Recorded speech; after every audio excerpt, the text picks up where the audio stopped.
She has A 20 rupees note. ಇದು ನಾವು ಯಾವಾಗಲೂ ಈ ಶಬ್ದವನ್ನ ಯೂಸ್ ಮಾಡ್ತೇವೆ, ಈ ವಾಕ್ಯವನ್ನ. ಸೊ ಏನ್ ಮಿಸ್ಟೇಕ್ ಇದರಲ್ಲಿ? ಕರೆಕ್ಟ್ ಅಲ್ವಾ ಅಂತ ಹೇಳಿ ಅನ್ಸುತ್ತೆ ನೋಡಿ. ಯಾವಾಗಲೂ ಇದು 20 ರೂಪಿ ನೋಟ್ ಅಂತ ಹೇಳಿ ಹೇಳ್ತೇವೆ ಯಾವಾಗಲೂ ನಾವು. ಇದೊಂದು ಶಬ್ದ, ಒಂದು ಎಂಟರ್ ಒಂದು ನಿಮ್ಮ ಹತ್ರ ಎಷ್ಟು ರೂಪಾಯಿ ನೋಟ್ ಇದೆ? 5 ರೂಪಿ ನೋಟ್. ಸೊ ಇಲ್ಲಿ ರುಪೀಸ್ ಹೇಳುವಂಥದ್ದು ಪ್ಲೂರಲ್ ಅಲ್ಲ, ಇದಕ್ಕೊಂದು ಅಬ್ಜೆಕ್ಟಿವ್ ಆಗಿ ಬಿಹೇವ್ ಆಗುವಂಥದ್ದು, ಆ ನೋಟ್ ಅನ್ನ ಬಣ್ಣಿಸುವಂಥದ್ದು. ಆ 20 rupee note, 50 rupee note, 100 rupee note ಅಂತ ಹೇಳುವಂಥದ್ದು. So she has a 20 rupee note, rupees note ಅಲ್ಲ. ಯಾವಾಗಲೂ ಒಂದು ನಂಬರ್ ಇದ್ರೆ ನೋಡಿ, ಅದ್ರ ಫಾರ್ಮುಲಾ ಒಂದು ನಂಬರ್ ಪ್ಲಸ್ ನೌನ್, ಇದೊಂದು ನಂಬರು ಮತ್ತೊಂದು ನೌನು.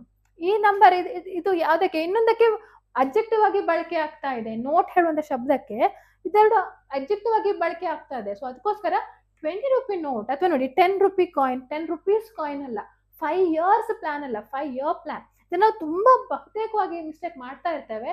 ಬಟ್ ಪ್ರಾಪರ್ ಇದು ಯೂಸೇಜ್ ಇದು 10 rupee, 20 rupee note, 5 year plan, 3 hour study, ಈ ರೀತಿ ಹೇಳುವಂಥದ್ದು.